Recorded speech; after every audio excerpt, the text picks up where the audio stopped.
सत श्री अकाल ते जी आयां नूं जी सारिਆਂ ਨੂੰ ਤੁਹਾਡਾ ਸਭ ਦਾ ਬਹੁਤ-ਬਹੁਤ ਸਵਾਗਤ ਹੈ ਤੁਹਾਡੇ ਆਪਣੇ ਕੁਕਿੰਗ ਚੈਨਲ ਖਾਣਾ ਮਨਪਸੰਦ ਪੰਜਾਬੀ ਵਿੱਚ। ਤੇ ਅੱਜ ਮੈਂ ਤੁਹਾਡੇ ਨਾਲ ਸ਼ੇਅਰ ਕਰਨ ਜਾ ਰਹੀ ਹਾਂ ਲੰਗਰ ਵਾਲੀ ਦਾਲ। ਜੀ ਹਾਂ, ਜਿਹੜੀ ਦਾਲ ਲੰਗਰ ਵਿੱਚ ਮਿਲਦੀ ਹੈ ਉਹ ਦਾਲ ਬਣਾਵਾਂਗੇ ਆਪਾਂ ਤੇ ਬਹੁਤ ਹੀ ਜ਼ਿਆਦਾ ਵਧੀਆ ਤੇ ਸਵਾਦ ਬਣਦੀ ਹੈ। ਇਹਨੂੰ ਕਾਲੀ ਪੀਲੀ ਦਾਲ ਵੀ ਕਹਿੰਦੇ ਨੇ, ਮਾਂ ਛੋਲਿਆਂ ਦੀ ਦਾਲ ਵੀ ਕਹਿੰਦੇ ਨੇ ਤੇ ਹਿੰਦੀ ਵਿੱਚ ਇਹਨੂੰ ਉੜਦ ਚਨੇ ਦੀ ਦਾਲ ਵੀ ਕਹਿੰਦੇ ਨੇ। ਇੱਥੇ ਅਸੀਂ ਛਿਲਕੇ ਵਾਲੀ ਮਾਂ ਦੀ ਦਾਲ ਲਿੱਤੀ ਹੈ ਤੇ ਨਾਲ ਹੀ ਅਸੀਂ ਛੋਲਿਆਂ ਦੀ ਦਾਲ ਲਿੱਤੀ ਹੈ। तो जी माँ की दाल है वो 250 ग्राम है, यानी कि 250 ग्राम है। तो आपां इत्थे जी छोलियां की दाल लीती है वो 100 ग्राम्स है। तो दोवें दालां जिहड़ियां ने वो कप नाल मापांगे तो 1.5 कप बनदियां ने टोटल। इन्हां नूं असीं धो के चंगी तरीके नाल अद्धे घंटे वास्ते भिओ दांगे। इहदे नाल गैस भी कम लगदी है तो नाल ही दाल स्वाद भी ज़्यादा बनदी है तो घट टाइम लगदा इनू बनन विच। ते इनू मैं रेडी कर लांगी। तो नाल ही असीं लिता है एक 1.5 टीस्पून नमक, 1 टीस्पून लाल मिर्चा का पाउडर, 1 टीस्पून हल्दी पाउडर, 1 वड्डा चम्मच धनिया का पाउडर ते नाल ही गरम मसाला पाउडर 1 छोटा चम्मच। ते नाल ही असीं खड़े मसाले लिते ने जिहदे विच तेज पत्ते 2, 1 दालचीनी का टुकड़ा, 1 मोटी इलायची ते थोड़ी जी जावित्री है। तो तुसी तुहाडे कोल जो भी खड़े मसाले होण तुसी लै सकदे हो। 8 तो 10 कलियां लसन दियां ते एक वड्डा अदरक दा टुकड़ा लिता है मैं। ते नाल 2 तो 3 चम्मच जिहड़ा देसी घ्यो है वो लिता है। लंगर वाली दाल जिहड़ी है वो ज़्यादातर देसी घ्यो च बनदी है ते बहुत ज़्यादा स्वाद बनदी है। इस कारण ते इत्थे 3-4 हरियां मिर्चां लितियां ने कट करके चॉप कर लितियां ने मैं। ते नाल ही 1 वड्डा प्याज, 2 टमाटर मीडियम साइज़ दे इन्हां नूं भी चॉप किया है। ते इत्थे अदरक जिहड़ा है वो मैं लंबा लंबा कट के भी यूज़ करांगी। इनू निंबू के रस विच भिओ के मैं साइड ते धर दांगी ते गार्निश विच यूज़ करांगे सलाद की तरह, बहुत वधिया लगता है। तो हुण आपां दाल नू रेडी कर लांगे। दाल मैं चंगी तरीके नाल धो के भिओ दई है अद्धे घंटे वास्ते।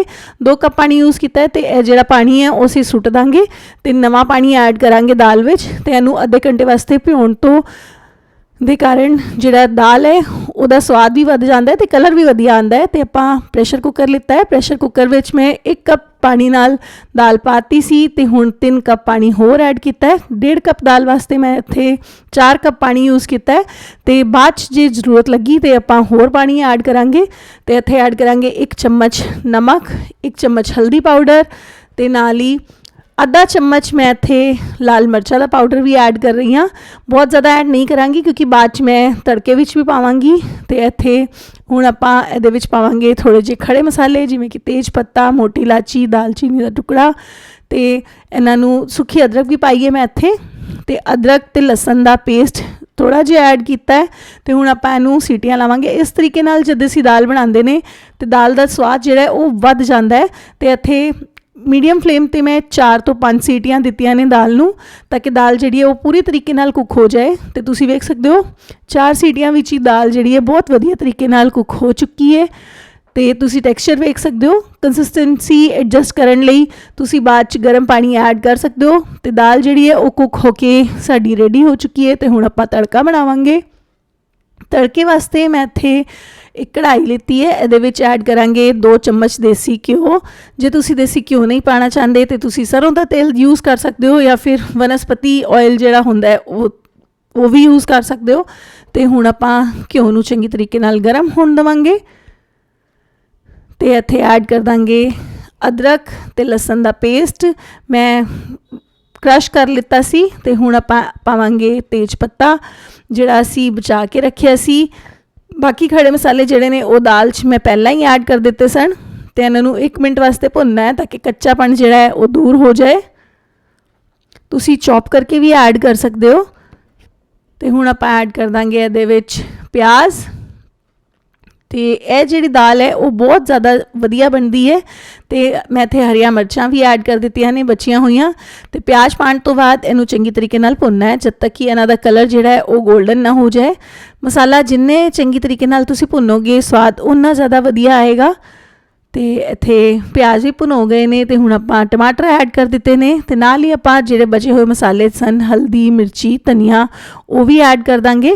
तो आपां ऐड कर दांगे आधा छोटा चम्मच नमक जिहड़ा बचा के रखिया सी ताकि जिहड़ा तड़का है वो छेती छेती गल जाए। तो हुण आपां नमक ऐड कर दांगे। ਉਸ ਤੋਂ ਪਹਿਲਾਂ ਮੈਂ ਥੋੜਾ ਜਿਹਾ ਪਾਣੀ ਐਡ ਕੀਤਾ ਇਹਦੇ ਵਿੱਚ ਤਾਂ ਕਿ ਟਮਾਟਰ ਜਿਹੜੇ ਨੇ ਉਹ ਚੰਗੀ ਤਰੀਕੇ ਨਾਲ ਕੁੱਕ ਹੋ ਜਾਣ। ਤੇ ਹੁਣ ਆਪਾਂ ਇਹਨੂੰ ਢੱਕ ਕੇ 5 ਮਿੰਟ ਵਾਸਤੇ ਕੁੱਕ ਕਰਾਂਗੇ। ਟਮਾਟਰ ਜਿਹੜੇ ਨੇ ਗਲ ਗਏ ਨੇ, ਤੁਸੀਂ ਇੱਕ ਵਾਰੀ ਕੜਛੀ ਨਾਲ ਚੈੱਕ ਕਰ ਸਕਦੇ ਹੋ। ਮਸਾਲਾ ਜਿਹੜਾ ਹੈ ਉਹ ਲਗਭਗ ਰੈਡੀ ਹੈ। ਤੇ ਹੁਣ ਆਪਾਂ ਇਹਦੇ ਵਿੱਚ ਦਾਲ ਐਡ ਕਰ ਦਾਂਗੇ। ਤੇ ਦਾਲ ਪਾਉਣ ਤੋਂ ਬਾਅਦ ਇੱਥੇ ਮੈਂ ਥੋੜਾ ਜਿਹਾ ਗਰਮ ਮਸਾਲਾ ਐਡ ਕੀਤਾ ਹੈ। ਲਾਸਟ ਵਿੱਚ ਗਰਮ ਮਸਾਲਾ ਪਾਉਣ ਨਾਲ ਇਹਦੀ ਖੁਸ਼ਬੂ ਜਿਹੜੀ ਹੈ ਉਹ ਬਹੁਤ ਵਧੀਆ ਆਉਂਦੀ ਹੈ। ਤੇ ਹੁਣ ਆਪਾਂ ਬਣਾਵਾਂਗੇ ਇੱਕ ਸਪੈਸ਼ਲ ਤੜਕਾ। ਉੱਤੋਂ ਦੇਸੀ ਘਿਓ ਗਰਮ ਕਰਾਂਗੇ 1 ਚਮਚ ਜਿੰਨਾ, ਤੇ ਇਹਦੇ ਵਿੱਚ ਪਾਵਾਂਗੇ 1 ਛੋਟਾ ਚਮਚ ਜੀਰਾ। ਤੇ ਜੀਰਾ ਭੁੰਨਣ ਤੋਂ ਬਾਅਦ ਇਹਦੇ ਵਿੱਚ ਪਾਵਾਂਗੇ ਥੋੜੀ ਜਿਹੀ ਹੀਂਗ। ਤੇ ਇੱਥੇ ਜੀਰਾ ਜਿਹੜਾ ਹੈ ਉਹ ਬਿਲਕੁਲ ਗੋਲਡਨ ਹੋ ਗਿਆ ਹੈ ਤੇ 2 ਚੁਟਕੀ ਜਿੰਨੀ ਹੀਂਗ ਐਡ ਕਰ ਦਿੱਤੀ ਹੈ। ਤੇ ਹੁਣ ਆਪਾਂ ਐਡ ਕਰਾਂਗੇ ਥੋੜੀ ਜਿਹੀ ਦੇਗੀ ਮਿਰਚ ਕਲਰ ਵਾਸਤੇ। ਇਹਦੇ ਨਾਲ ਦਾਲ ਦਾ ਕਲਰ ਬਹੁਤ ਜ਼ਿਆਦਾ ਵਧੀਆ ਆਉਂਦਾ ਹੈ। ਤੇ ਹੁਣ ਆਪਾਂ ਇਹ ਤੜਕਾ ਜਿਹੜਾ ਹੈ ਦਾਲ ਦੇ ਉੱਤੇ ਪਾ ਦਾਂਗੇ। ਤੇ ਸਾਡੀ ਦਾਲ ਜਿਹੜੀ ਹੈ ਬਣ ਕੇ ਰੈਡੀ ਹੈ। ਹਰਾ ਧਨੀਆ ਪਾ ਦਿੱਤਾ ਹੈ ਮੈਂ ਇੱਥੇ, ਤੇ ਇਹਨੂੰ ਇੱਕ ਵਾਰੀ ਮਿਕਸ ਕਰ ਲਾਂਗੇ। ਤੇ ਹੁਣ ਆਪਾਂ ਇਹਨੂੰ ਸਰਵ ਕਰ ਲਾਂਗੇ। ਇੱਥੇ ਮੈਂ ਦਾਲ ਸਰਵ ਕਰ ਲਿੱਤੀ ਹੈ। ਤੇ ਉੱਤੋਂ ਥੋੜਾ ਜਿਹਾ ਤੜਕਾ ਮੈਂ ਬਚਾ ਲਿੱਤਾ ਸੀ ਤੇ ਉੱਤੋਂ ਪਾਈ ਹੈ ਉਹ ਅਦਰਕ ਜਿਹੜੀ ਮੈਂ ਤੁਹਾਨੂੰ ਦੱਸੀ ਸੀ ਕਿ ਮੈਂ ਨਿੰਬੂ ਦੇ ਰਸ ਵਿੱਚ ਡੁਬੋ ਕੇ ਰੱਖਾਂਗੀ। ਤੇ ਇੱਥੇ ਸਾਡੀ ਦਾਲ ਜਿਹੜੀ ਹੈ ਰੈਡੀ ਹੈ ਲੰਗਰ ਵਾਲੀ। ਤੁਸੀਂ ਵੀ ਇਹ ਰੈਸਿਪੀ ਜ਼ਰੂਰ ਟਰਾਈ ਕਰਨਾ, ਤੁਹਾਨੂੰ ਬਹੁਤ ਪਸੰਦ ਆਏਗੀ। ਤੇ ਮੈਨੂੰ ਜ਼ਰੂਰ ਦੱਸਣਾ ਕਿ ਤੁਹਾਨੂੰ ਇਹ ਰੈਸਿਪੀ ਕਿਹੋ ਜਿਹੀ ਲੱਗੀ। ਤੁਸੀਂ ਚਾਵਲਾਂ ਨਾਲ ਤੇ ਰੋਟੀਆਂ ਨਾਲ ਕਿਸੇ ਚੀਜ਼ ਨਾਲ ਵੀ ਬਣਾ ਸਕਦੇ ਹੋ। ਸਤਿ ਸ਼੍ਰੀ ਅਕਾਲ।